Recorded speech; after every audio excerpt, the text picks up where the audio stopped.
Buonasera e benvenuti al nostro appuntamento dei Giovedì della Cultura. Questa sera parliamo di Treviso e parliamo di Treviso in una chiave storica legata appunto ai palazzi storici di Treviso. Questi edifici che costeggiano le vie che molte volte, anzi quasi quotidianamente, calpestiamo a testa bassa, presi dai nostri pensieri, dalle nostre attività, ma che sono lì a testimoniare storie di famiglie, ma anche valori artistici e architettonici. E questa è l'occasione per riscoprirli, se non addirittura per scoprirli. E ci guiderà in questo percorso l'architetto Igino Marangon, che ringraziamo molto per la sua disponibilità. E quindi lascio a lui la parola. Buon ascolto. Grazie.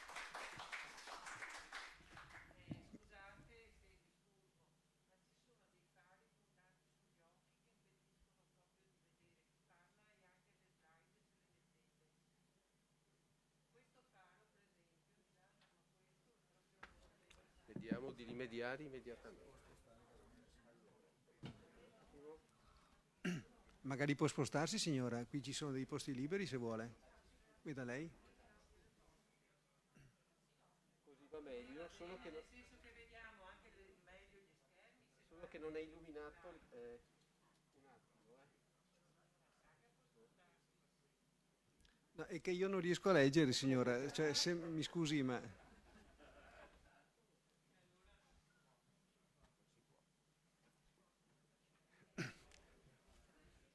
Vabbè, allora buonasera. Allora, come, come dicevo col dottor Fontana qualche giorno fa, quando ci siamo trovati, è bello studiare la storia dell'arte, in questo caso dell'architettura, non per grandi argomenti, ma per esempio l'architettura per tipologie. Cosa voglio dire? Studiare le case sono case, i palazzi sono palazzi, le chiese sono chiese. Nel mondo antico, per esempio, non so, c'erano tutte le tipologie legate al divertimento, pensate ai teatri greci, all'anfiteatro dei romani, pensate all'architettura militare, quindi le porte urbiche, le mura, i bastioni, le torri difensive, ecco, voglio dire, che ne so, i palazzi, ecco, il corrispondente in campagna dei palazzi è la villa, no? Quindi le ville sono ville, i palazzi sono palazzi, i palazzi generano le ville, non viceversa, è la città che genera le ville in campagna. Poi con l'evoluzione, non so, il mondo contemporaneo, per esempio, non so, l'Ottocento ha portato le stazioni ferroviarie, è un tipo di edilizio che prima non esisteva, per esempio. Il Novecento ha portato gli aeroporti. Sono nuove tipologie edilizie, quindi con l'evolversi della società cambiano le esigenze e anche l'architettura crea nuove tipologie edilizie. Ecco, quindi è importante, non so, si è parlato molto, non so, Urbs Picta, gli affreschi, ma gli affreschi stanno sulle case, sui palazzi, sulle chiese, ecco, quindi a me è piaciuto affrontare, l'ho trovato un po' inedito, se mi permettete, ho fatto una pubblicazione sui palazzi di Treviso, ora è un argomento molto vasto. Si comincia a parlare di palazzi, diciamo, del 1200, prima la città medievale, quindi la città del 1000-1100, la rinascita della città, dopo il Medioevo, la città rinasce e quindi la nuova classe borghese, i cittadini, costruiscono le loro case. La città del 1000 è praticamente fatta, che non lo sappiamo, di rovine del mondo antico, di case di legno, prevalentemente l'uso del laterizio, del mattone cotto è molto limitato, l'uso della pietra è praticamente inesistente, se non il recupero dei marmi degli antichi edifici, pensate ai templi pagani, ecco, pensate, non so, l'edilizia più antica che abbiamo è il Duomo, quindi il Duomo romanico del 1100, il Battistero, San Giovanni, edilizia civile non ne abbiamo. Però diciamo cominciamo nel 1200, il 1200 è un'epoca particolare, sappiamo che a metà del 200 quindi c'è la signoria dei Da Romano, degli Ezzelini, nel 1260 è quell'anno fatidico, come dire, dove c'è la grande coalizione contro Ezzelino da Romano, a Treviso c'è Alberico da Romano che aveva il suo palazzo dov'era? Scusatemi chiacchierando, mi sono dimenticato di andare avanti. Il suo palazzo dov'era? Era praticamente dove adesso c'è il tribunale, il vecchio tribunale austriaco, attenzione, prima in quel sito, quindi tra la Piazza Duomo, il Siletto Roggia che sta dietro, e lì c'era poi il palazzo di Alberico da Romano che scappa nel 1260 e si rifugia nel suo castello nel suo castello di Ezzelino da Romano, in sostanza, mi sfugge il nome adesso, e lì viene ucciso, catturato e la sua famiglia sterminata. E quindi viene proprio distrutto il suo palazzo, quindi questa damnatio memorie che si estende non solo alle persone ma anche ai manufatti.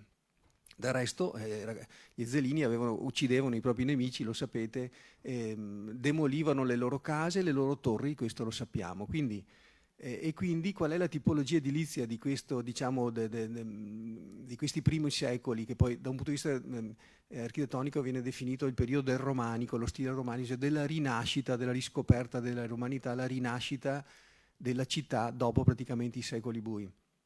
E quindi ho iniziato con questa immagine, vedete, questo è un particolare di Giotto,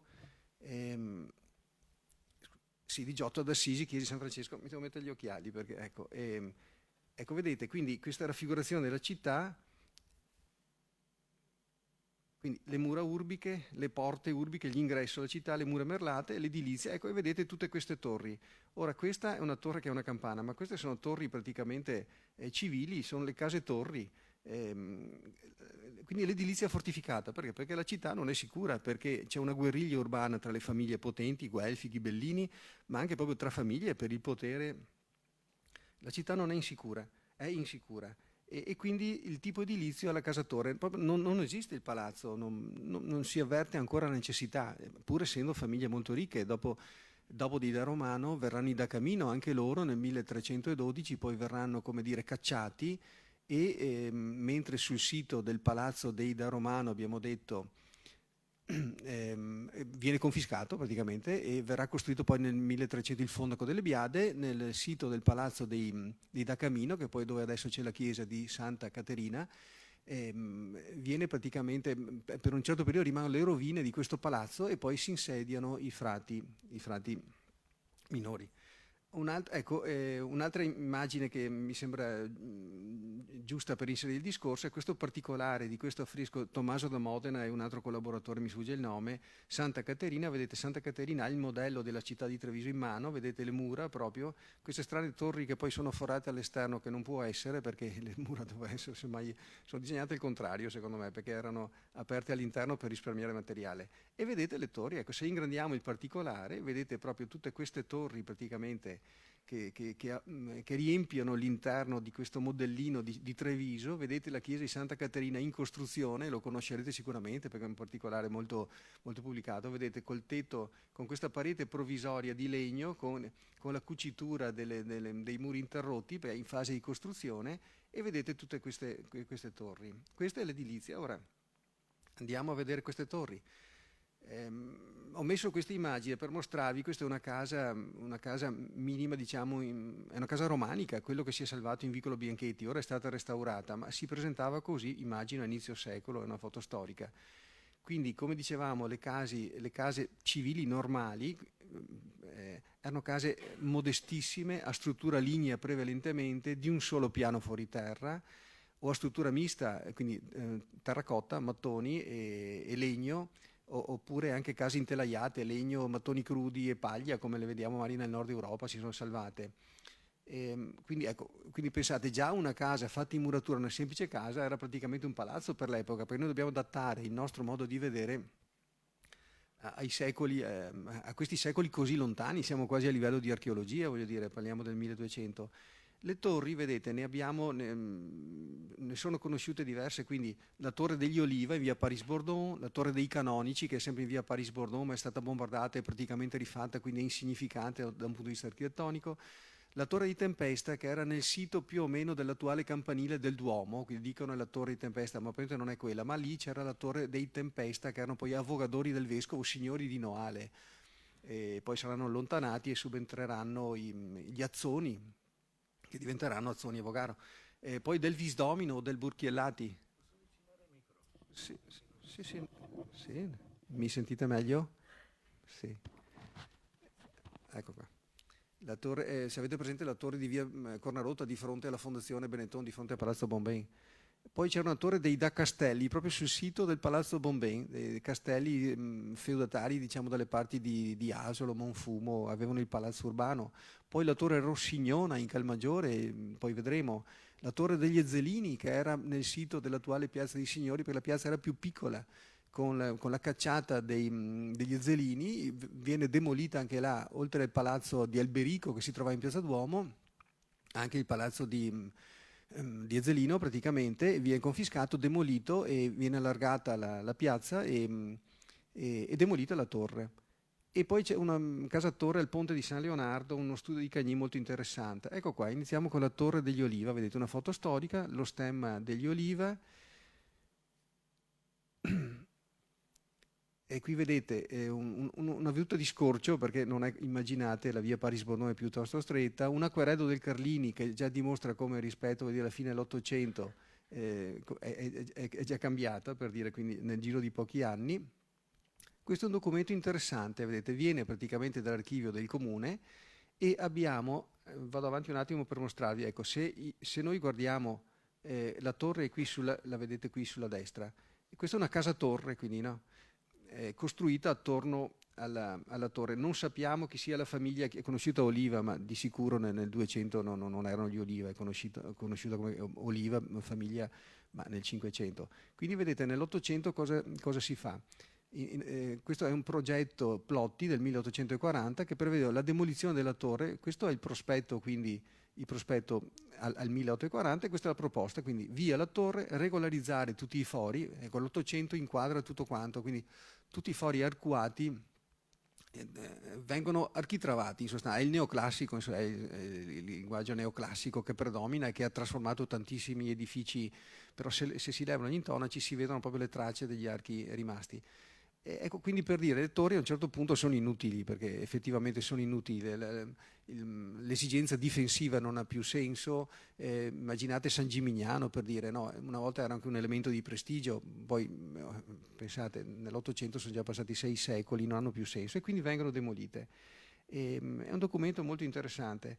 Se noi, ecco, ora, se noi guardiamo questa facciata, vediamo un palinsesto di fori di tutti i tipi. Questi per esempio sono già stati architravati ma avevano l'arco, però in questo punto qua si è salvata questa finestra romanica. Ecco qua, qui abbiamo proprio l'elemento duecentesco. Questo non è altro che l'ingrandimento di questo particolare. Quindi vedete che i solai sono cambiate le quote d'imposta dei solai, sono cambiati i fori, è uno stravolgimento totale. Del resto i fabbricati subiscono, come dire, un edificio non è come un quadro non lo puoi tagliare, un edificio però lo puoi ristrutturare, ampliare, in parte demolire, cambiare l'immagine, cambiano le mode, pensate poi il gotico, il rinascimento, il barocco, così come sono, cambiano le mode e quindi anche il modo di modificare gli edifici. Altra torre ancora, questa torre è in via Diaz. Quindi se avete presente, via Diaz, quindi dalla piazzetta Ricordi andando verso San Nicolò. Altro edificio molto interessante, quindi non sappiamo di preciso a quale famiglia appartenesse, però in questo sito dove adesso c'è la piazzetta la piazzetta Ricordi, io continuo a chiamarla, non mi ricordo adesso come si chiama, lo Largo Totida, grazie signora. Lì c'era il castello di Ida Collalto e il palazzo di Ida Collalto. Eccolo qua, vedete, quindi vado un po' avanti, poi ritorno. Ora qui c'è questo Slargo Totila, vedete il ponte sul Siletto, quindi il Siletto, ecco qua. In questa sede qui c'era il grande palazzo dei Collalto, quindi Conti di Treviso. Questo che vedete era il palazzo che esisteva fino al 44, all'aprile 44, colpito in pieno dalle bombe americane. Un palazzo cinquecentesco, anche per chi conosce, qui da questo palazzo, in realtà un palazzo di origini duecentesche, ma come dicevo modificato nel tempo, da questo palazzo proviene l'affresco di Otine, che è quel grande affresco conservato al Museo Bailo, per chi ha presente, quindi già quello dall'idea è stato strappato dal Bailo e portato e acquistato all'epoca. Ecco, vedete, quindi la torre che abbiamo visto prima si trova in questa posizione, però tutto questo contesto era tutto quanto il contesto il sedime, l'area del palazzo dei Collalto Conti di Treviso. Ecco, torniamo quindi, vedete, cosa abbiamo? Una grande massa muraria compatta, pochi fori, i fori più belli sono in alto, sicuri, quindi naturalmente lontani da terra, bifore, poi le vedremo. Abbiamo questo fregio particolare in cotto, che poi questo modo di usare il laterizio che è interessante, poi lo vedremo per esempio nel Palazzo dei 300. E se andiamo all'interno, ecco qui vediamo come gli interni erano decorati in modo molto pesante. Ora questo ricorda Palazzo Rinaldi, la sala di Palazzo Rinaldi, quindi attuale municipio, oppure anche la sala del Capitolo, dove ci sono gli affreschi di Tommaso da Modena. Prima di Tommaso c'è un ciclo di affreschi, ecco, geometrici, quindi non figurati. Vedete anche il fregio in alto, questo fregio a volte a palmette, sono sempre i soliti elementi che ritrovate, che ricorrono, quindi fine 200, primi 300. Andiamo avanti. Ecco qua, l'altra torre, la torre del Visdomino o del Burchiellati, quindi via Cornarotta, la conoscete, vicino ai Carabinieri, di fronte al Palazzo Bonben. Qui abbiamo, questa è una casa torre, allora vedete che le aperture più belle sono molto in alto. In realtà il nucleo iniziale, la torre è questa qua, e vediamo, vado un attimino, eccola qua la vedete bene, la foto, scusate la foto, ma è molto scorciata, presa dal basso. Questo è il nucleo originario. Mano a mano la casa in fianco si è alzata, è diventato un unico grande complesso, un quadrilatero potente. Ecco, vedete che troviamo quindi in alto, c'è un piano nobile anche a questo livello. Qui si sono salvate queste belle bifore, con queste colonnine, ecco qua le vedete bene, con queste colonnine quindi molto sottili, due fori, un capitello a stampella, si definisce, archi piccolini a tutto sesto, il romanico è a tutto sesto, mentre il gotico poi sarà ogivale a sesto acuto, quindi lo vedete, ecco, quindi proprio fine 200, primi 300. Sempre questo disordine di fori, non è semplice, poi questi portali sono più recenti, perché l'edilizia antica, essendo case torri, le porte erano più piccoline veramente. Il palazzo poi avrà bisogno del portale, della rappresentanza, ma l'edilizia medievale non sentiva questa esigenza di rappresentatività, di nobiltà, che poi porteranno soprattutto il 400. Ecco, queste due immagini, vedete, le ho messe. Questa è una bifora della torre del Visdomino del Burchiellati.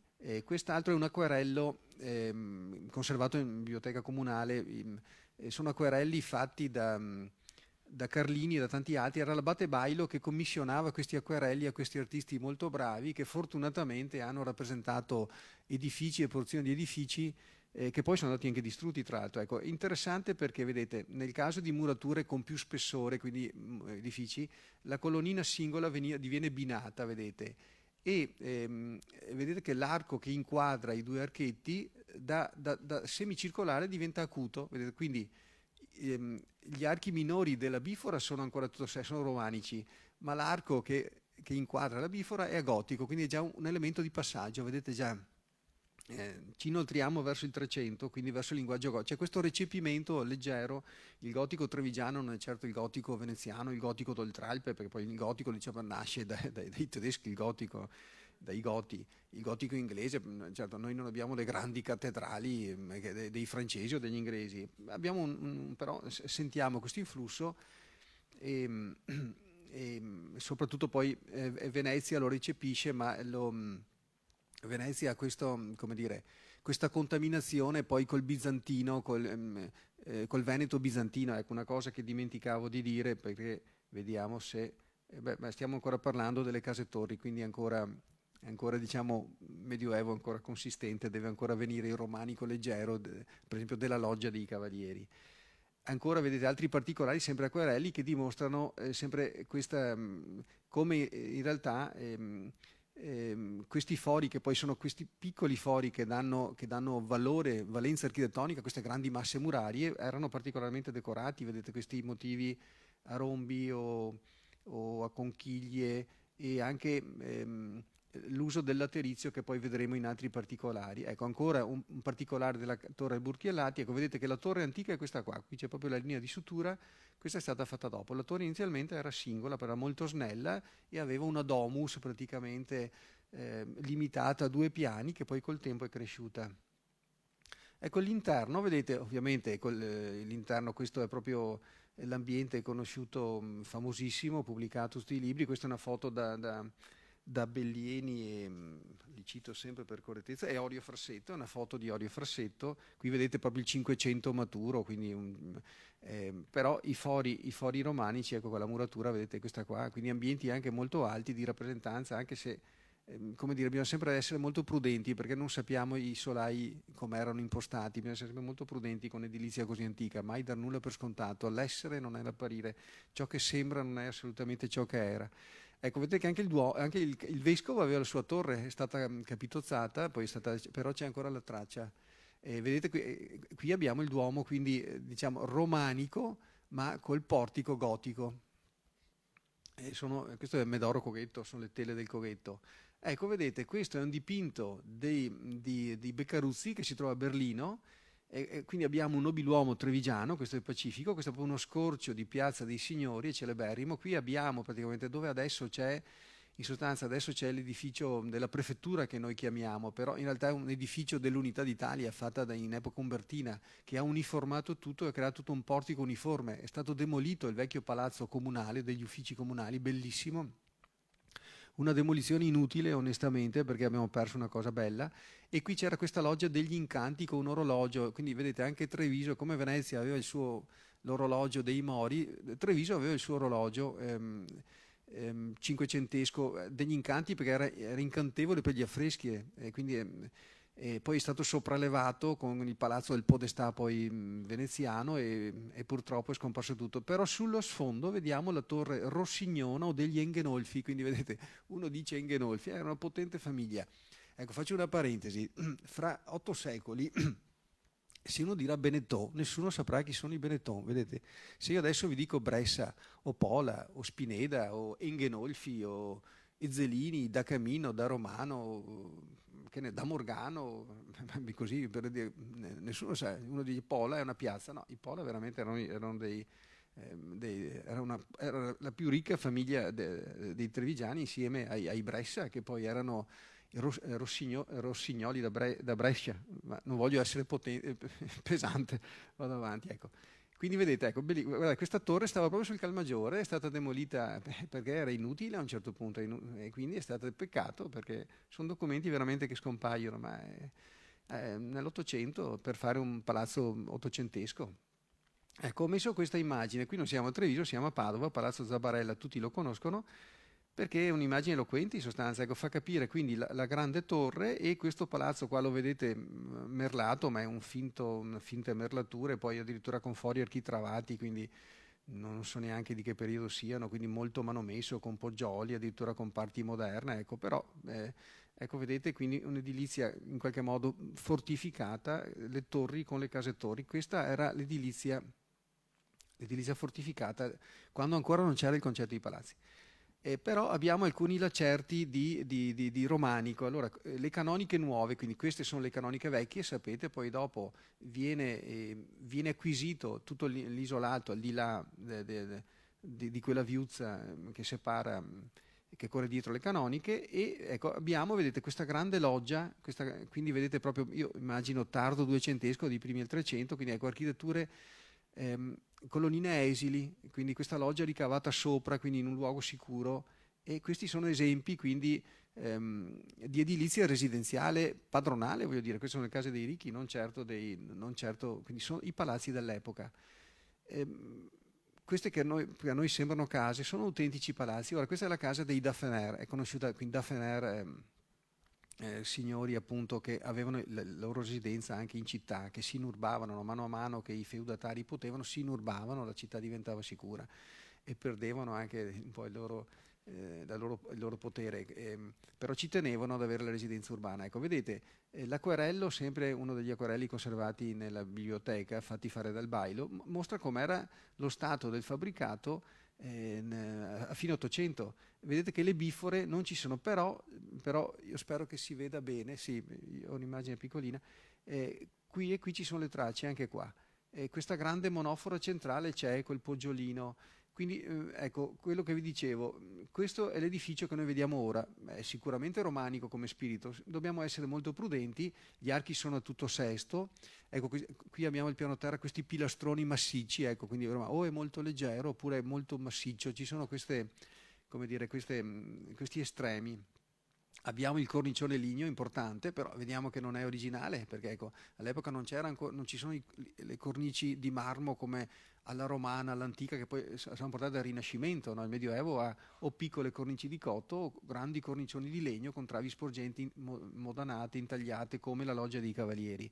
E quindi questi sono gli edifici che, come dire, che sono problematici in effetti, non sono così semplici da studiare, bisogna essere molto prudenti. Ecco, se lo vediamo da dietro, vediamo che abbiamo in questa posizione, sì, una bifora, quindi questo è sicuramente originale, però abbiamo un grande complesso, quindi è stato, io credo, sopraelevato, alterato, eppure questi sono gli esempi più antichi che abbiamo di palazzi. Al suo interno, però, vedete, abbiamo, ecco, a testimonianza abbiamo proprio sulla parete che guarda via San Nicolò, avete presente, io via casa dei Daffener da su via San Nicolò. E abbiamo questo affresco della metà del 300, quindi con la Madonna in bambino col trono, qui vedete proprio il trono gotico, quindi l'affresco è più tardo, però dimostra che perlomeno a inizio del 300 la casa c'era, col solito San Cristoforo, e questo mi sembra sia un Sant'Antonio, insomma, ecco qui. Però vedete, ecco, questo è proprio questa fascia che corre con questo motivo a palmette, proprio tipica del romanico, anche se il trono della Madonna è già più gotico, voglio dire. Un altro edificio molto interessante che purtroppo è stato anche demolito e poi vedete rimane solamente la facciata perché dietro c'è questo edificio modernissimo. Qui siamo in via Vogari dove si arriva dal ponte sul Siletto e si va verso Piazza della Vittoria, per dire, ecco, vedete che abbiamo la presenza di queste bifore inquadrate, quindi richiamiamo sempre questo motivo. E qui c'era un altro arco, si vede, quindi non erano 3 ma 4 le arcate. Qui manca la cornice, non sappiamo se avesse un piano, ma probabilmente bastavano anche 2 piani all'epoca. Ecco, però è sempre un esempio importante, almeno è quel poco che si è salvato di edilizia padronale duecentesca. Un altro edificio interessante, sempre di questo periodo, è questa casa Rusteghello Zanon Bucaliero. Ora, siamo sull'otto molto profondo, quindi andiamo da via Carlo Alberto, che era già contrada di Santa Chiara, fino praticamente al Cagnan, al ponte di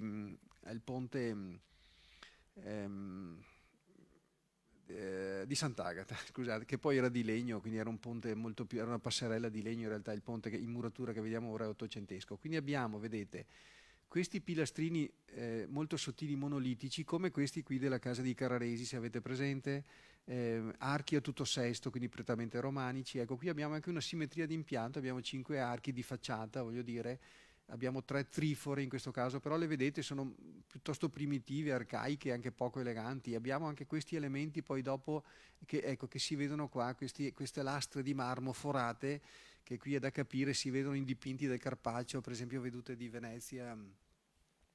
Tenevano dei pali orizzontali su cui probabilmente venivano stese anche dei panni. Ora non è semplice capire. Ecco, vedete sempre la cornice lignea, sempre intagliata, quindi ecco, mai cornice di marmo, cornice importante, e quindi questo è il livello originale, 2 piani, non di più, e sul retro vediamo tutto un palinsesto eterogeneo. Se andiamo però dall'altro lato, quindi è lo stesso lotto, se arriviamo verso il Cagnan troviamo che abbiamo intanto, e qui troviamo proprio un palazzo, però abbiamo allora di 3 piani, quindi ecco qui abbiamo i 2 piani nobili sovrapposti, quindi abbiamo una novità, quindi per esigenze familiari le famiglie allargate, una volta stavano tutti, ovviamente il primogenito portava avanti il nome, ma le famiglie si allargavano, quindi fratelli che convivevano con moglie, figli, prole, ecco. Allora abbiamo il piano terra, vedete archi romanici, sempre tutto sesto, anche qui, però qui abbiamo già il gotico, quindi edilizia sempre, ma non è detto, probabilmente è cambiato il gusto e quindi la bifora romanica un attimino primitiva è stata sostituita dalla bifora gotica che è molto più elegante, quindi stiamo già andando nel 300. E abbiamo anche queste aperture, vedete, queste finestre quadrate, poi li troveremo stranissime ma ci sono anche a Venezia, probabilmente per dare ulteriore luce, non so, ricambio d'aria. E ecco poi per esempio un elemento, che tipi di serramento avevano questi edifici? Solamente i ricchi avevano i vetri, probabilmente, qui ovviamente i balconi, gli oscuri ad anta non ci possono stare, probabilmente tendaggi oppure tele cerate, quindi anche questo vedete tutto un campo, come dire, da approfondire. cornice lignea sempre. Ecco, interessante anche perché vedete gli edifici anche a Venezia, prima di costruire proprio sulla riva, quindi con il problema delle fondazioni, di palificare le fondazioni, stavano a una certa distanza, poi dopo quando avevano bisogno di spazio si avvicinavano sempre più, anzi occupavano, esattamente qua, quindi occupavano il sito, restringevano il canale, quindi chiedendo le autorizzazioni al podestà, perché già costruire sull'acqua, voglio dire, è già una tecnologia più costosa. Forse ecco, questa è una foto attuale, vedete bene, quindi come si presenta adesso. Purtroppo ecco, questi alberi che sì, io sono amico della natura, ma qui se non ci fossero sarebbe meglio onestamente, perché nascondono queste belle bifore, ecco, vedete, quindi uso della pietra viva, già usare la pietra viva, in questo caso penso pietra d'Istria, quindi è un elemento molto costoso, quindi tant'è vero che qui vedete c'è l'uso del laterizio sagomato, quindi più economico ma altrettanto bello. Ecco, poi vedete l'arco gotico, quindi l'arco cuspidato e trilobato, si definisce trilobato cuspidato, con questo fiore poi praticamente sulla cuspide e queste patere e la cornice a dentelli, poi ne vedremo altri esempi, ma siamo già nel gotico. Ecco qua, sì, qui si vede meglio, vedete anche qua la cornice a dentelli che gira le mensole, ecco, le mensole della cornice.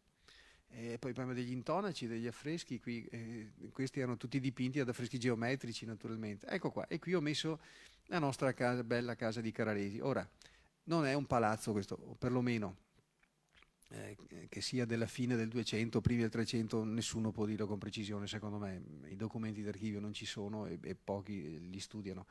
Allora vedete sempre i pilastrini monolitici con il capitello tronco piramidale rovesciato. Ecco, questo è proprio un elemento come nella loggia dei Cavalieri, come abbiamo visto prima nella casa Boccaliero di prima. Mentre invece questa facciata che dà sul canale, vedete, allora, innanzitutto questa architettura di legno, ci sono proprio i documenti che è stata sostituita a metà del 300 dal legno alla muratura, perché marcivano, quindi questi fori sono assolutamente moderni, fori ottocenteschi. Vedete qui c'è una traccia di una finestra, quindi è lo stesso lotto molto profondo, diciamo. Se fossimo a Venezia diremmo una casa fondaco che ha l'ingresso da terra e l'ingresso d'acqua. Qui non era un ingresso, è solamente un espediente per guadagnare spazio. Se vediamo la casa in fianco, conosciuta come la casa, io sbaglio sempre l'accento, dei Britoni, ok, bene, Brighton in sostanza, se non sbaglio, no? Ecco, vediamo quindi ecco, l'interno è questo qua, lo abbiamo, quindi vedete questi affreschi che datano da subito le murature, perché sono veramente ancora trecenteschi secondo me, o primissimi 400, ma appunto veramente trecenteschi. Ecco, vedete la facciata, quindi una facciata che è inquadrata con questo cornicione che non è il suo, probabilmente era più bassa. Abbiamo una bifora che si è conservata, ma ne abbiamo una qua, ne abbiamo un'altra qua, ne abbiamo un'altra qua, ne abbiamo qua, abbiamo spalle, quindi vedete, poi questi archi sono stati ristretti, ovviamente era maggiore, questo è del tutto moderno, anche i livelli sono alterati, ecco, per dire, e quindi era un palazzo, era una casa signorile, non dico nobiliare, ma di famiglie benestanti. E abbiamo l'interno, ecco, quindi abbiamo sempre, ecco, gli affreschi, vedete, sempre geometrici, in questo caso ci sono questi medaglioni figurati all'interno, diciamo, del disegno geometrico, quindi un passaggio in più rispetto a quelli geometrici che abbiamo visto prima e che vedremo anche dopo, quelli più arcaici. Ecco, e finalmente la loggia dei Cavalieri, quindi non è un palazzo, è una loggia pubblica per il ritrovo dei cavalieri, proprio i cavalieri erano i nobili in sostanza, i plebei non potevano mica entrare qua dentro, ricordiamoci, non potevano entrare, completamente decorata con questi cavalieri al galoppo con lo scudo, con lo stemma dei Collalto. Vediamo poi se abbiamo, ecco, questa è una ricostruzione di Ruggero Barbon, un mio amico molto bravo che fa queste cose, ecco, vedete, quindi cavalieri al galoppo con lo stemma bianco e nero alternato, lo stemma dei Collalto, lo stemma del Collegio dei Nobili, ecco, abbiamo questa vivacità proprio di colori, quindi i pilastri di prima, sempre vedete, sempre gli stessi, vedete che è sempre lo stesso elemento. Qui gli archi sono anche impostati, il semicerchio, non direttamente sul capitello, ma c'è una parte di muratura dritta, come dire, che lo fa un po' a ferro di cavallo. Questo è l'influsso veneziano, no? Quindi del Veneto bizantino, diciamo, che poi ho messo anche qualche immagine di Venezia così per aiutare, per allargare il discorso e mostrare poi il romanico importante veneziano, ecco, quindi completamente decorata. E una cosa interessante, ecco qua, abbiamo la cornice di Gronda, no? Si chiama cornice di Gronda, con queste travi sagomate a dente di sega, proprio come la sala del capitolo di San Nicolò, come questi modiglioni, poi solai biorditi, poi li vedremo in altre immagini. Anche questo motivo decorato che è scomparso, vedete, ma ancora all'epoca si leggeva. Un edificio molto, quindi, vivacissimo, colori vivaci, questo dà il senso proprio della policromia del romanico e della leggerezza, ecco, di quel romanico che vi parlavo prima. Ecco, questo è un acquarello sempre conservato in biblioteca, sempre del Carlini. Ecco, questo per mostrarvi cosa, che nel romanico, diciamo, non tutte le facciate erano affrescate, quindi erano affrescati gli archivolti o armille, braccialetti dell'arco si chiamano, con questi conci, vedete, in bicromia, a volte rossi e gialli, verdi, vedete, con colori alternati. Queste fasce chiamiamole o marcapiano, e poi qui siamo a livello della cornice di Gronda. Queste in realtà sono le travi, vedete, che sono disegnate in marrone, le travi che sporgevano, è come un disegno prospettico, e queste diciamo sono nell'edilizia lignea le formelle lignee tra trave e trave che venivano decorate, le metope del tempio greco, per dire. Sì. I triglifi, non triglifi prima, poi metope. Ecco, e quindi vedete, la muratura era vista con una sottile stesura di intonaco. Quindi poi dopo queste facciate completamente affrescate delle case, sto parlando, non le logge dei cavalieri, verranno dopo col tempo, perché ecco, un edificio che ora qui siamo dietro Palazzo di Trecento, dove c'è il vicolo che porta, qui adesso è aperto, c'è il vicolo che porta al ponte La Malvasia, e qui si passa su questo arco, no, che si va, spero di spiegarmi, io non mi ricordo i nomi delle vie. Ecco, vedete, quindi un edificio un po' romanico e un po' gotico, epoca di transizione, vedete, con questa fascia decorativa, sempre questa cornice di Gronda, un edificio prezioso. Quindi questi sono i documenti che abbiamo, non è che abbiamo palazzi di questo periodo. Facciamo un salto, guardate, qui abbiamo il grande palazzo, noi lo conosciamo Palazzo Filodrammatici, un palazzo cinquecentesco con questa pentafora strepitosa, ma se noi guardiamo qui in questo particolare, abbiamo questo arco, ora, che sia un arco, diciamo, romanico o gotico, cioè a tutto sesto o acuto, non è così semplice dirlo, ma quest'arco stava qua, il che vuol dire che qui c'era un portico, ovviamente, quindi il portico aperto. Non c'era certo questo grande portale che poi tra l'altro era come dire, un portale successivo che ha sostituito il primitivo portale, che è più piccolo, e lo dimostra l'affresco. Ecco, per dire che frammenti di romanico ci sono in giro per la città, ma ovviamente con il passare dei secoli, il cambiamento dei gusti, i passaggi di proprietà, chi acquistava il lotto del vicino e quindi da una casa faceva un palazzetto e poi faceva un palazzo, lo stesso Spineda vostro è nato per accorpamento di più unità immobiliari, naturalmente, quindi chi poteva, se poteva, acquisiva il lotto del vicino, ingrandiva la propria casa. Ecco, quindi frammenti di architettura romanica ce ne sono in giro, e tanti, ma però sono frammenti, perché veramente è un miracolo che si siano salvati edifici interi, per esempio come la facciata di questa casa. Ancora acquarelli che dimostrano l'uso di questo cotto che vi dicevo prima, decorato. Vedete, questa è la stessa fascia della casa, la casa torre di via Diaz che abbiamo visto prima. Questo è un frammento, vedete, sul Duomo. Ora, il motivo a palmetta, questo è un frammento proprio del Veneto bizantino, a Venezia, a Torcello si trova, quindi questo è sicuramente di origine religiosa, non certo laica, però sono frammenti del romanico che si trovano sparsi per la città. Anche questa casetta, vedete, questa casa, calma, perché stiamo parlando perlomeno del 300, se voi guardate bene è piccolina, ma qui vedete proprio l'arco, che secondo me non è un arco quattrocentesco, ma è un arco a tutto sesto che è trecentesco, anche questi comunque, quindi una casa, diciamo, per me prima del gotico.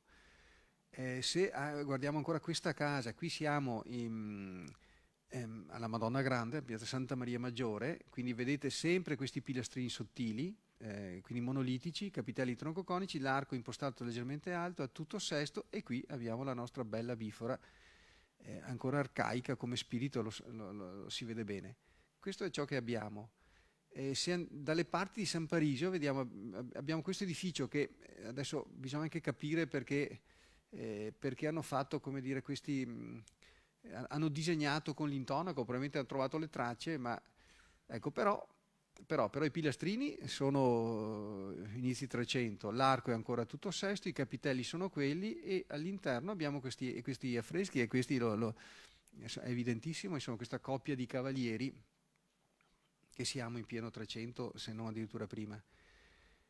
Ancora, Palazzo Rusteghello, qui siamo in via Carlo Alberto, andando praticamente, io dico, da Sant'Agostino del Certistico, andando a Santa Maria Maggiore. Ecco qua, questo è veramente è molto didattico, quindi abbiamo questo brano di edilizia romanica che poi terminava qua di 2 piani, e qui abbiamo il solito pilastrino esile sottile che a un certo punto si interrompe, c'è questa demolizione, e quindi c'è il pilastro settecentesco più corposo, perché abbiamo questa architettura classica, quindi che ha altre proporzioni, in sostanza monumentale, poi su 3 piani. Ecco, vedete, questi sono i resti dei palazzi, e poi dei Rusteghello, tra l'altro. Ecco, ancora qui vicino abbiamo il Palazzo Volpato Panigai. Voi mi direte cosa c'entra? Sì, ma se noi guardiamo qua abbiamo ancora il nostro pilastrino sottile lapidio, il che vuol dire che qui c'erano 2 archi, e siccome un pilastrino anche qua ce n'era un altro, quindi qui c'era un portico al piano terra, e qui ci sono tracce di affreschi, quindi edilizia molto antica, sicuramente trecentesca, adesso poi dei Volpato, ecco, per dire.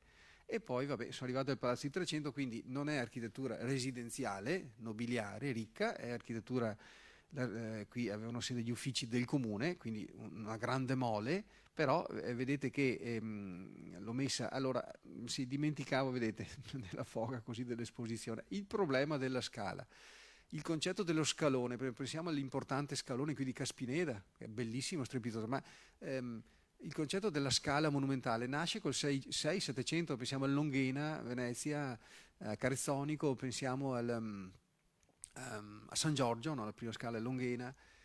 Non c'era le scale erano esterne, semplicemente molto ripide, e poche ne sono sopravvissute, perché poi, essendo scomode, venivano poi portate all'interno della casa, alterando la pianta.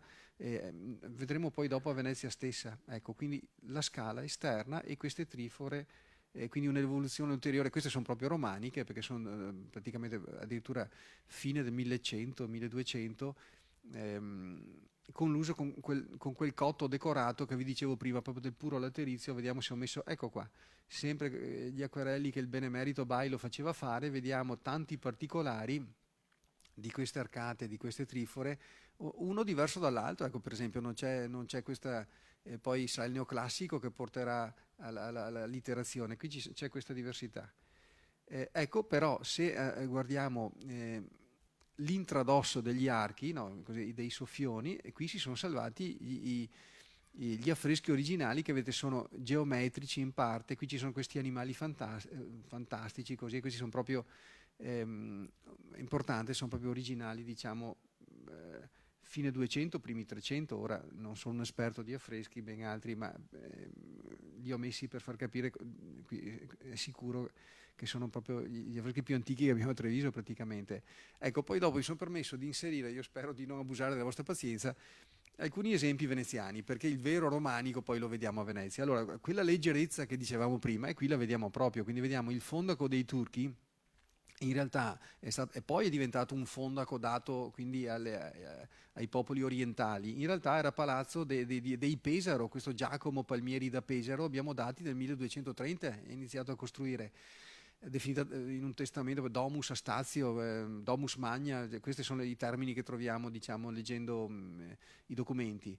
Quindi vedete, allora, questa estrema leggerezza, ecco, Venezia, essendo in mezzo al mare, protetta dalle lagune, a Venezia non troviamo le case torri, perché non c'era l'esigenza di difendersi, perché tutto sommato c'era un potere centrale, no? Il Doge, c'era un potere centrale forte, c'era una stabilità interna. La Venezia del 200 è la città imperiale, nel 1204 conquista Costantinopoli.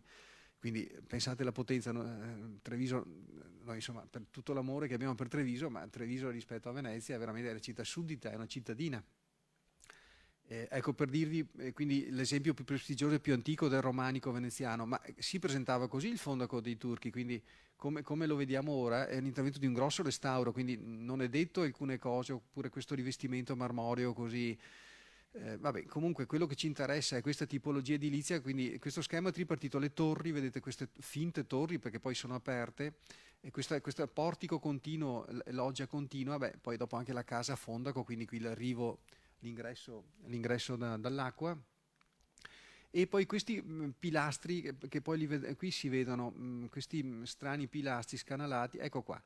Un altro, il Palacium dei Dandolo, quindi attenzione che qui siamo, questo è il municipio di Venezia, siamo vicinissimi a Rialto, quindi inizi del 200, attenzione perché era di 2 piani, quindi tutto quello che vediamo non c'era sopra. Ecco, vedete questo portico sempre al piano terra, questa loggia continua al piano primo, qui c'era il cornicione probabilmente di legno, molto probabilmente, e questi pilastri con queste colonnine scanalate, vedete che abbiamo visto prima, gli archi a ferro di cavallo, quindi questo Veneto bizantino. Rainerio Dandolo era figlio di Pietro Dandolo, il doge che ha conquistato Costantinopoli, quindi la famiglia i Dandolo, poi dopo abbiamo gli Ziani, famiglie più ricche di Venezia. Un altro esempio che a me piace moltissimo è Cadamosto. Ora fermiamoci sempre qui a questo livello, questi sono tutti dopo, qui vedete la Serliana, qui siamo in pieno 500. L'edificio originale è questo, sempre portico al piano terra, era simmetrico, quindi qui mancano gli altri 2 portici. Questa loggiato continuo, diciamo, con questi pilastrini sempre un po' pilastri scanalati con queste semicolonne ricavate, questo motivo particolare che c'è solo a Venezia, e vi ho messo un particolare proprio della parte alta per vedere, quindi ecco, dimenticavo, vedete, qui gli archi sono ancora a tutto sesto a ferro di cavallo, quindi è proprio il vero romanico e lo vedete qua, però l'intradosso è cuspidato, quindi c'è questo influsso bizantino. Abbiamo le patere, quindi queste patere figurate, queste formelle e poi questa fascia con i dentelli e con questi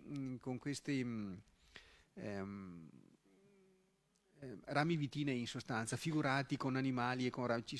Dopo tutto un suo particolare, voi mi scuserete se non sono così preciso, ma come dire, non è semplice neanche per me ricordare tutto, anche perché non ho avuto il tempo poi di ripassare più di tanto. Un altro edificio interessantissimo, è conosciuto come Ca' Foscolo, è sul Rio di sul Rio di Ca' Foscari, però, per chi è presente. Ecco, questo è come si presentava.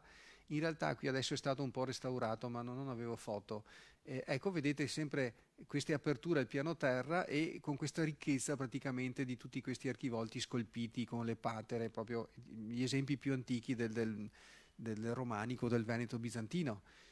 Il Faliere dei Santi Apostoli, altro edificio, allora il portico al piano terra, vabbè, su colonne, e qui vedete sempre questa quadrifora, ma in realtà sembrerebbe che continuasse, qui c'era tutta una polifora continua come gli esempi precedenti, vedete sempre l'arco a ferro di cavallo, un po' quindi a tutto sesto un po' rialzato, con l'estradosso cuspidato, quindi l'influsso orientale arabo-bizantino.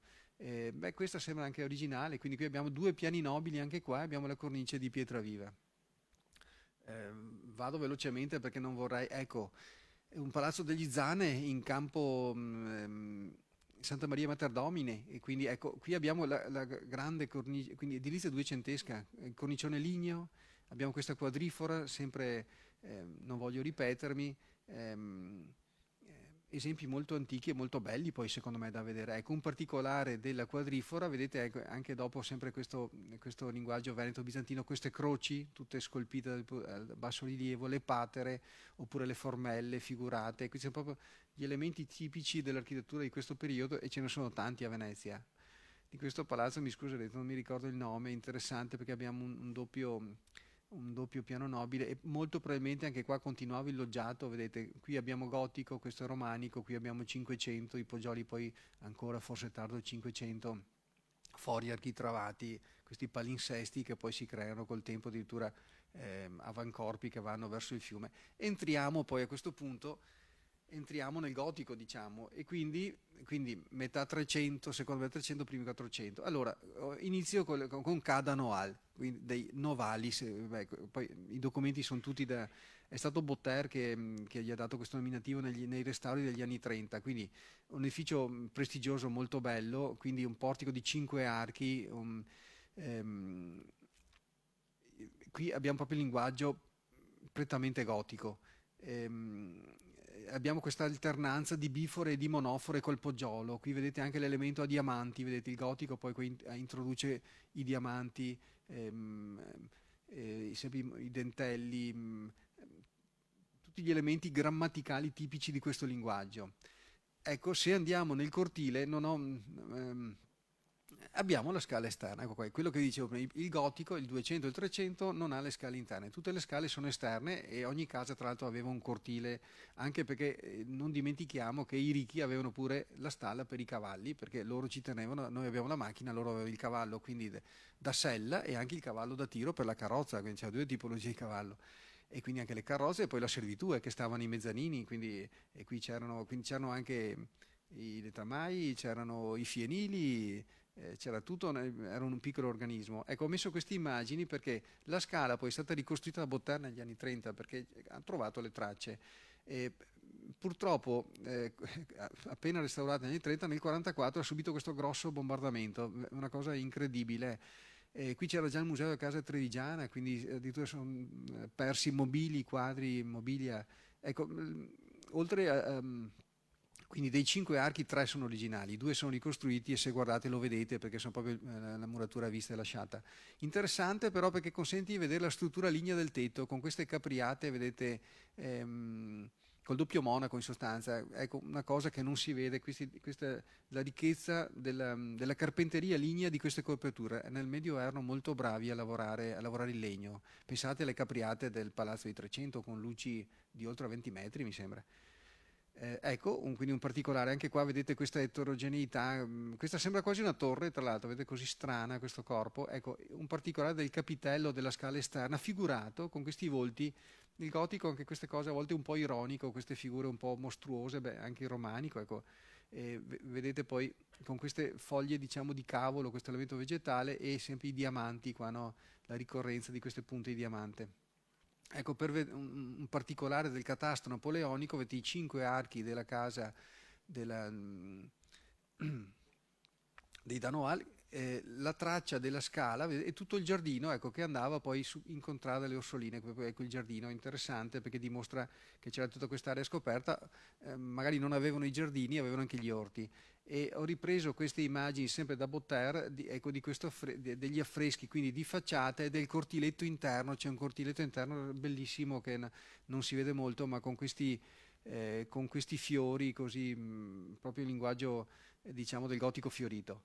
Ecco, un altro esempio gotico è la Casa del Corno. Ho messo queste due immagini sempre per mostrare come ciò che vediamo ora noi, come dire, non è detto che sia, per esempio, che sia tutto originale, quindi dobbiamo stare molto prudenti. Vedete, c'era questa sopraelevazione che è scomparsa, ci sono questi abbaini, però se andiamo su un'altra foto, ecco, vediamo la casa è qui, è chiaramente l'angolo del Duomo, la Casa del Corno è questa, vedete che qua ci sono nettamente 3 piani e i fori sono proprio fori ottocenteschi, no? Ecco, questo è il palazzo Biliotti demolito, qui adesso si va verso Porta Calvi in sostanza, c'è il rettilineo, vedete, era chiusa la piazza, il tribunale. Qui cosa c'è? Il ponte di Mussolini mi sembra. Ecco, torniamo indietro, quindi vedete da qui che questo era un palazzetto a 3 piani, quindi già qua questa cornice lignea non è originale perché non c'era nella foto di prima e quindi anche pur avendo demolito quindi tutte le sopraelevazioni, la cornice è ricostruita in stile probabilmente, quindi dobbiamo essere molto prudenti. Qui abbiamo una simmetria, vedete, trifora, bifora, monofora, quindi abbiamo 5 archi, però adesso non voglio dilungarvi, è incredibile come alla simmetria del piano nobile non corrisponde una simmetria del piano terra, perché abbiamo 2 pilastri incredibili con colonne di recupero e capitelli, ma non vorrei... Ecco, questa è una ricostruzione del mio amico Ruggero Barbon che è molto bravo per dargli il senso della ricchezza proprio del gotico, quindi con questa, diciamo, questa prima parte geometrica finti in mattoni e la parte superiore con tutto un altro stile più proprio tipico del gotico con lo stemma, anche se qua Ruggero è esagerato perché qui c'è il pilastro in realtà, quindi, però per dargli il senso della policromia, dei colori. Ecco, se guardate bene sotto il poggiolino si è salvato proprio l'affresco, vedete con questi con questi fogliami, e qui c'è il corno, no? Dal corno, vedete, quindi sapete che gli stemmi prendevano il nome, a volte cercavano degli elementi naturali simili, non so, i Marcello avevano l'onda del mare cielo, per dire, che ne so, i Volpato avevano la volpe, ecco, per dire, questi i Dal Corno, famiglie antichissime, sapete, ecco, estinta. Ecco un interno, sempre una foto presa da Bellieni, Bellieni, e lo cito sempre, e Orio Frassetto. E quindi ecco, vedete questo apparato decorativo pesantino, diciamo, ma questo era il gusto gotico. Ca dei Ricchi, ora è tutto un isolato in realtà. Ecco, qui abbiamo per esempio questa bellissima trifora proprio su colonne, quindi anche col poggiolo, con questi balaustri a colonnine, tutta pietra d'Istria, col fiore, con lo stemma qui di San Bernardino, tutto affrescato, questa bella cornice di cotto, poi dopo, qui magari non c'è un particolare, volevo... Ecco qua, vedete com'era prima anzi dopo il bombardamento, ma praticamente prima, fino al 44. Quindi noi adesso vediamo questo edificio qui di scorcio, sempre dobbiamo essere prudenti perché la cornice qui non è che c'è traccia, eppure è una cornice bellissima. Ora non so, questo è un restauro di Bottare che quindi era molto attento. Bisogna sempre essere molto prudenti quando si analizzano questi edifici. Ecco, vedete sempre anche qui un piano terra, un mezzanino, ecco, quindi i ricchi avevano un mezzanino per la servitù e il piano nobile. Anche qui stranissima, ma manca, vedete, è incompleta, eppure questo c'è come dire, una simmetria, 5, anzi 6 archi, vedete, infatti questo sta sul pied dritto, però qui manca quest'angolo, vado avanti. Ecco, un edificio che ho inserito così. Allora, avete presente la libreria Einaudi di Treviso? Qui siamo in Vicolo Rialto. Dove c'è adesso la libreria Einaudi con quel brutto condominio moderno, avete presente che c'è questo cortiletto dentro che ha questa bella bifora, avrete, insomma, con la parete affrescata? Ecco, qui c'era questa domus gotica e la vedete perché questo è l'angolo del cinema, no? Non è l'Edison, se non sbaglio, vero? Questo è il cinema Edison, o sbaglio? Sì, quello che hanno appena restaurato. Ecco, qui vedete proprio l'angolo del cinema con i gradini che salgono su questa calletta che adesso ecco. E vedete questo palazzo, vedete qui c'era una trifora, quindi un palazzo importante, quindi piano terra, mezzanino, vedete questi archi molto alti, acuti. Se andiamo avanti, vedete, ecco, il palazzo, allora, il cortiletto è questo qua, quindi vuol dire che il palazzo veniva avanti e non c'è più, è stato colpito in pieno da un bombardamento. L'ho messo perché, ecco, veramente un peccato, un delitto onestamente, no? Un peccato. Ecco, vedete la bifora con la ricostruzione per la cromia, policromia, per capire questa bifora adesso così, poverina, sporca, danneggiata, del resto ha resistito, è questa qua, tra l'altro. Ecco, vedete com'era, come doveva essere, insomma, ora, beh, lì si vede meglio che sul mio video, ecco, vedete che colori accesi e anche questa geometria di decori geometrici, come era incorniciata. Se andiamo, ho messo anche questo stralcio di mappa del Napoleonico, vedete l'edificio è questo qua, ecco, vedete i 3 archi, adesso l'isolato in tutto questo è occupato dal cinema, quindi San Gregorio e Rialto, questa non c'è più, il cortiletto che è rimasto è questa parete qua c'è il condominio, però vedete la scala esterna, ecco, quando vi dice per la scala esterna tipica di questa edilizia gotica. Ora, se giriamo l'isolato di Ca' dei Ricchi, abbiamo la Domus Magna degli Azzoni. Quindi, ecco, questo è l'esempio più bello, secondo me almeno, che si è conservato. Qui siamo molto vicini al gotico veneziano, qui 2 piani nobili, vedete? Quindi colonne, non solo pilastri, capitelli, proprio capitelli molto eleganti, capitelli gotici, la cornice di legno, il paramento affrescato. Il portale per esempio poi dopo, quindi fine 3 primi 4, questo è già fine 4, qui abbiamo già Rinascimento, vedete questo portale già rinascimentale, cambiamo già linguaggio, però se andiamo a vedere i singoli particolari, ecco qui si sono salvati per esempio ecco l'uso della pietra d'Istria, quindi edilizia molto costosa, a Venezia abbiamo le lastre di marmo prezioso, qui abbiamo questo affresco a finto marmo, questi sono quelli originali conservati dei primi del 400, la cornice a dentelli, vedete queste le formelle tra trave e trave dipinte. la fascia che corre sotto la cornice di Gronda con questi animali grifoni, con questi vasi, vedete questo linguaggio, queste cornucopie, simbolo di abbondanza, e poi questa fascia che imita gli astragali, i dentelli, ecco vedete quindi l'architettura antica, e poi il motivo praticamente a Losaga, il termine poi è regalzière, veniva chiamato questo motivo geometrico, vedete qua anche col fiorellino poi proprio nel punto, è il motivo di Palazzo Ducale di Venezia, dove lì l'effetto bianco-rosso è ottenuto col rosa Verona e col biancone di Asia, o il bianco a Pietradisti, ora adesso non vorrei dire una stupidaggine. Ecco, vedete anche che eleganti, fortunatamente si sono salvate perché sono sotto il cornicione e quindi sono protette dal sole e dalle intemperie. Ecco, vedete questa parete compatta. Quindi, vedete, ecco, qui c'era una torre, lo dice proprio, una torre, hanno trovato i resti, una torre demolita, quindi anche gli Azzoni o i ricchi di Vites, non lo sappiamo, c'era una torre anche qua. Il Burchielati dice che a Treviso c'erano 40 torri nel 500.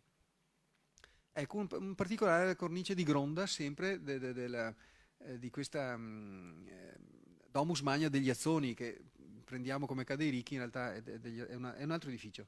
Ecco, vedete, qui invece si sente già un linguaggio più rinascimentale, quindi vedete come sono eleganti le teste di queste travi di legno che sporgono, vedete addirittura con i cassettoncini, quindi guardate che eleganza, sono originali questi qua. Ecco, però se giriamo l'angolo, vedete adesso, ecco qui in realtà abbiamo fori romanici, proprio fori diciamo fine 200, primo 300, quindi questo palinsesto, ovviamente sono isolati centrali, e queste famiglie ricche potevano così costruirsi le case con laterizia non di legno, e dal 200 al 300, 400 mano a mano le ampliavano, le ristrutturavano, ecco. Ora entriamo a Palazzo Rinaldi. Scusate, sono foto incollate per cui le vedete un po' strane, però vedo i colori mi sembrano belli, però vero? Si vedono bene le immagini, vero? Sì, perché io qua ho delle immagini piccoline.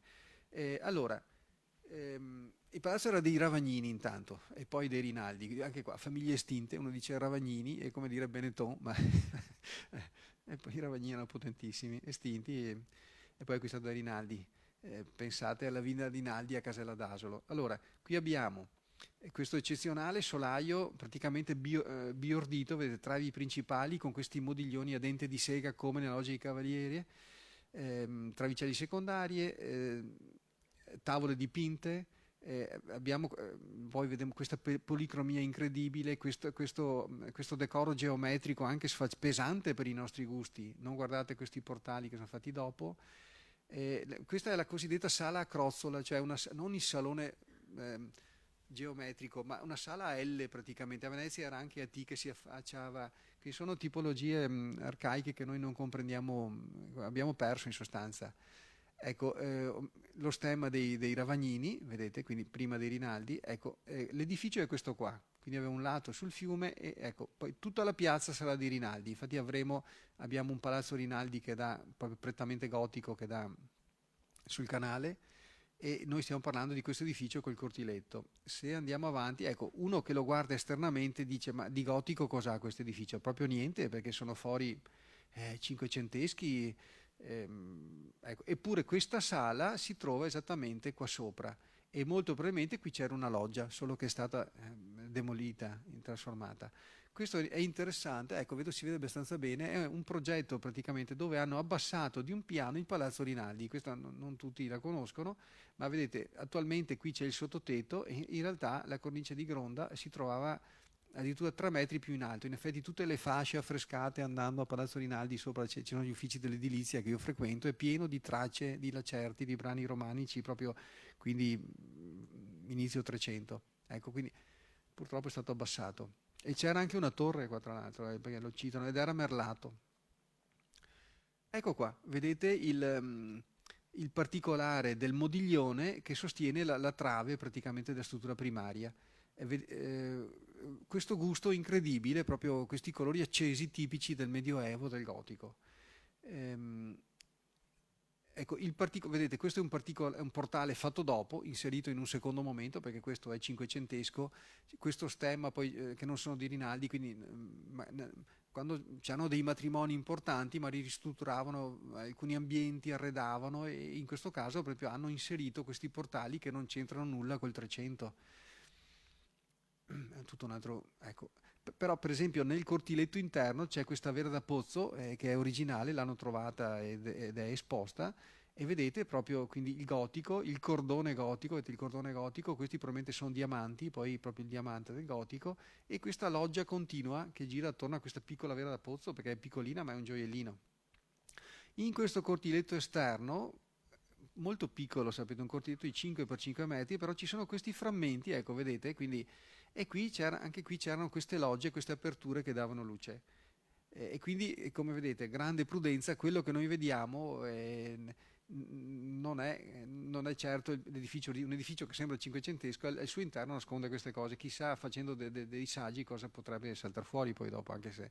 Ecco, un'altra casa interessante, questa cosa è conosciuta come Casa Poletto in Corso del Popolo. Ora, come dire, ecco, queste bifore sono proprio arcaiche, sono piccoline, un po' sgraziate, anche se qua c'è una traccia, ci sono alcune tracce, quindi il poggiolo è più tardo, è elegantissimo, ma non c'entra nulla anche questo qua. E la casa era sicuramente di 2 piani, quindi era di 2 piani, e strano questo motivo, chi lo sa, forse se aveva, come dire, una parte, una casa alla tedesca cuspidata, diciamo.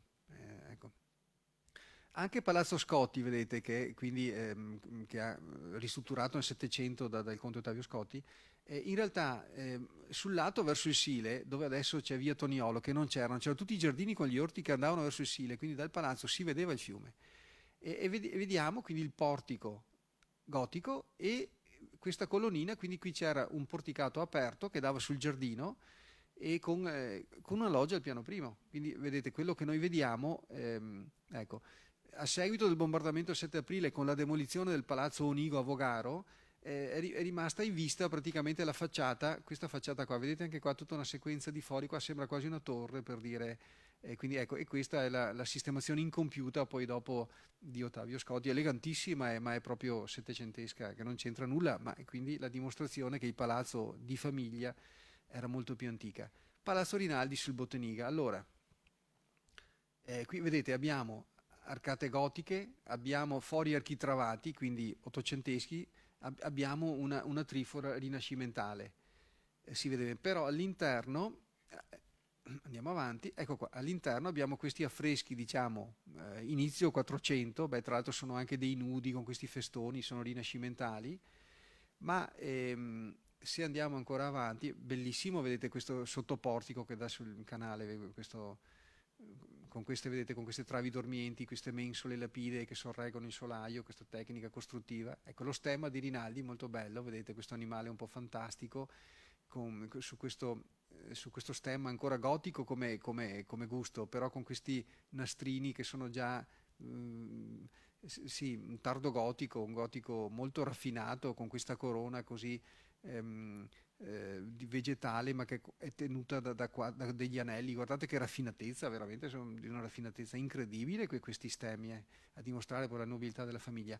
Ecco, però sul cortile interno di questo palazzo abbiamo questa loggia bellissima, incredibile, guardate, che ha questi stranissimi archi arabeggianti, perché non saprei come definirli, quindi che poi è sottile perché è una porzione questa, di là abbiamo il portico che dà sul canale, questo è come un cortiletto privato, anche perché non dimentichiamo che qui c'erano i mulini dei Rinaldi, tanto è vero che il ponte di San Francesco era uno dei ponti più antichi in muratura proprio per il passaggio dei carriaggi anche pesanti per i mulini.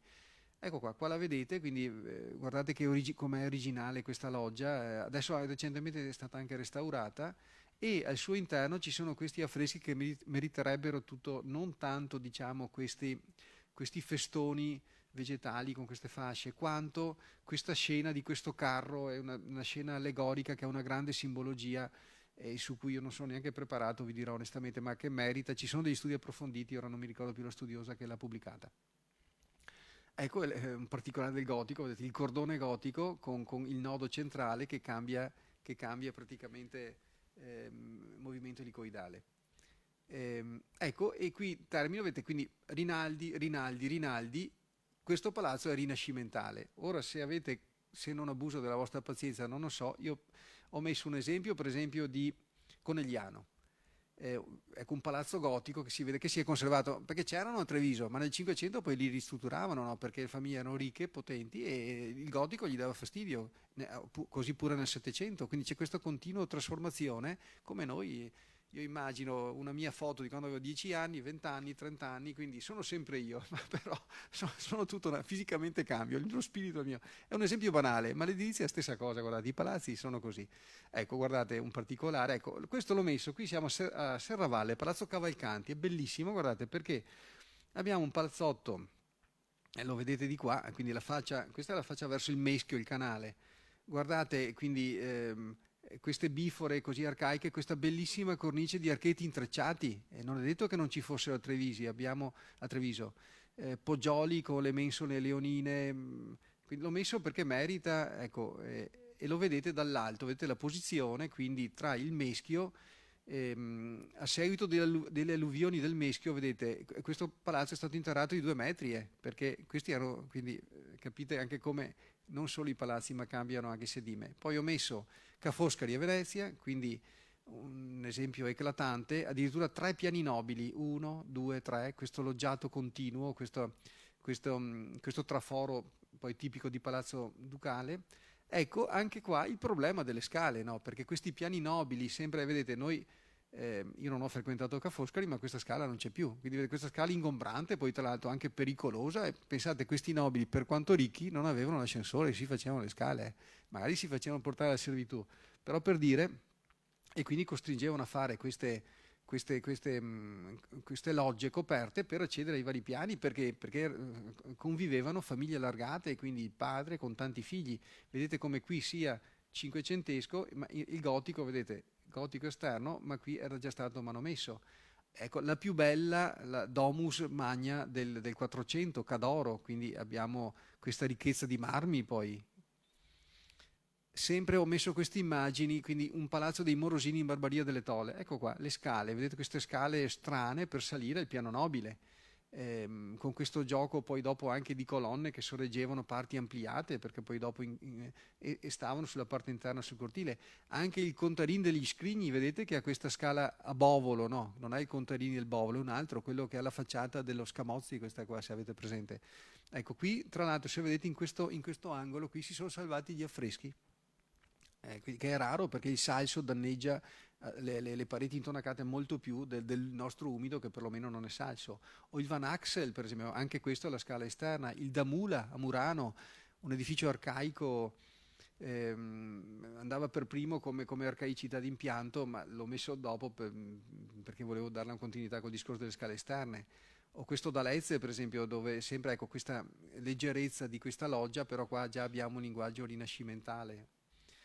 Oppure il Priuli a San Severo, ecco, qui vedete proprio questo palazzo tra 2 rii, tra l'altro, proprio sembra come un castello in mezzo all'acqua, con queste polifore, con tutto, ecco, poi i fori d'angolo. Venezia a volte ha questi poggioli d'angolo, qui non ne abbiamo a Treviso, abbiamo solamente un esempio rinascimentale, il palazzo Rossi Antoniutti in angolo tra Piazza del Grano e Via Sant'Agostino, per esempio, ecco, per dirvi, perché sono elementi, ecco. Oppure questo dei Gritti, Morosini, a San Giovanni in Bragora, guardate che palazzi, che incredibile, che palinsesto di edilizia signorile, dei Soranzo a San Polo, Molin a San Maurizio. Ecco, qui abbiamo praticamente, ho messo questo, qui abbiamo proprio il traforo di Palazzo Ducale. Questo è dei Lippomanno, famiglie estinte, ricchissime, poi Donà, poi Giovannelli, sul Rio di Santa Fosca. E qui vedete anche qua con i poggioli angolari, guardate che raffinatezza con queste soluzioni angolari. E dopodiché un lapsus adesso, non l'ho messo, questo qua è Palazzo, scusatemi, mi sfugge, dai, comunque 2 piani nobili, elegantissimo, Pisani Moretta, il Pisani Moretta, per arrivare a Palazzo Ducale. Ecco, chiudo con questa immagine, quindi per ultimo ho messo il palazzo più importante.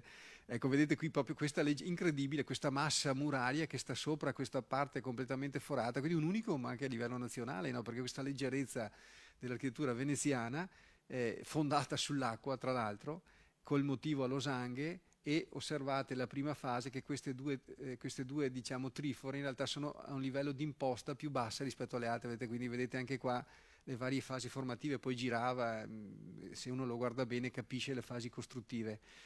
Ecco, quindi vabbè, io spero di non aver abusato della vostra pazienza, scusatemi, a volte parlo in fretta, spero di avervi trasmesso un messaggio. Sì, ecco, no, come informazioni, io ho fatto questo libro, si trova in libreria, ecco, quindi se volete qualche informazione in più sui palazzi trevigiani, il dottore mi perdonerà, mi faccio un po' di pubblicità. Ma ecco, l'ultima cosa, ecco, dico solo l'ultima cosa, ecco, cioè questi palazzi, no, che sono il frutto, come dire, di ricchezza privata, del desiderio di ostentare la propria ricchezza, a volte la propria cultura, il proprio status sociale, in realtà, e ho trovato una bella frase, hanno un aspetto... sono un'elargizione graziosa. Perché? Perché gratuitamente ci danno il loro bello, cioè, come possiamo immaginare una città senza palazzi, una città senza case affrescate? Quindi tanta ricchezza, tanto amor proprio, tanto edonismo, alla fine ha prodotto una città bella.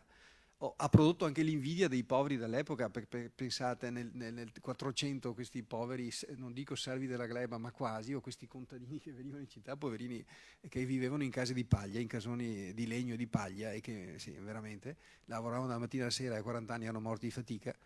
Quindi pensate quanta invidia potevano provare nei confronti di questi palazzi, però ora noi a distanza di secoli possiamo solo godere di tanta bellezza. Vi ringrazio. Grazie al nostro relatore. Se qualcuno volesse porre qualche domanda.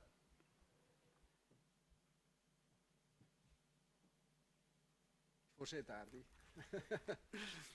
È l'ora di cena. Prego. Io desidererei sapere quali palazzi bombardati, il famoso 7 aprile, non sono stati ricostruiti in Treviso. Per esempio, prima ho mostrato il palazzo dei conti dei Collalto. Ecco, ma prima attenzione, adesso questa serata si è limitata al romanico e al gotico, diciamo. Se avremo occasione di fare altre serate, io mi devo anche preparare, però, perché sapete che io lavoro, non è che vivo di queste cose. Voglio dire, non dimentichiamo che l'attuale Piazza Pola, lì c'era un palazzo, il palazzo di Piazza della Vittoria, Piazza della Vittoria, lì c'era un palazzo, non era una piazza, quello è un vuoto urbano, veramente un vuoto urbano. Infatti, se io fossi un amministratore avrei anche un po' di coraggio, perché la politica non si fa con i soldi, a volte si fa con le idee. Lì c'era il palazzo dei più ricchi trevigiani. I più ricchi trevigiani erano i Bressa, cioè perché venivano da Bressa, erano i bettignoli cosiddetti da Brescia, venuti nel 300 con un medico che poi ricchissimi, che si erano costruiti questo enorme, era il palazzo più bello di Treviso. Poi dopo nel 1680, no, hanno acquistato la nobiltà con la guerra di Candia, hanno acquistato la nobiltà veneziana e si sono trasferiti a Venezia e lì hanno dilapidato le loro fortune. Quindi il palazzo era rimasto disabitato, era andato in abbandono. E non voglio, è andato in abbandono, tra l'altro era legato con un fideicommisso, tant'è vero che il Monte di Pietà voleva trasferirsi là, ma non sono riusciti a trasferirlo perché c'erano queste pastoie burocratiche. E quando sono arrivati i francesi, gli occupanti francesi nel 1790 e rotti, no? E si sono acquartierati là dentro, pensi, e praticamente, siccome faceva freddo, hanno acceso dei fuochi nei pavimenti di terrazzi alla veneziana per scaldarsi, perché nel cortile c'era della paglia, sono descritte queste cose. E questi fuochi col calore, a parte che hanno annerito, pensi, solai dipinti, ma soprattutto avevano carbonizzato le travi, per cui hanno dovuto consolidare i solai, dopodiché sono andati gli austriaci, poi ancora i francesi, e a un certo punto il palazzo era veramente in abbandono, è stato acquistato da un capomastro, e non mi sfugge il nome, ed è stato smontato e venduto a pezzi. Ecco, questo per dire. Quindi il bombardamento ha fatto danni incredibili. Per esempio il palazzo Avogaro, che diceva i giardini in Riviera, lì c'era un palazzo, quello non è stato ricostruito. Prego.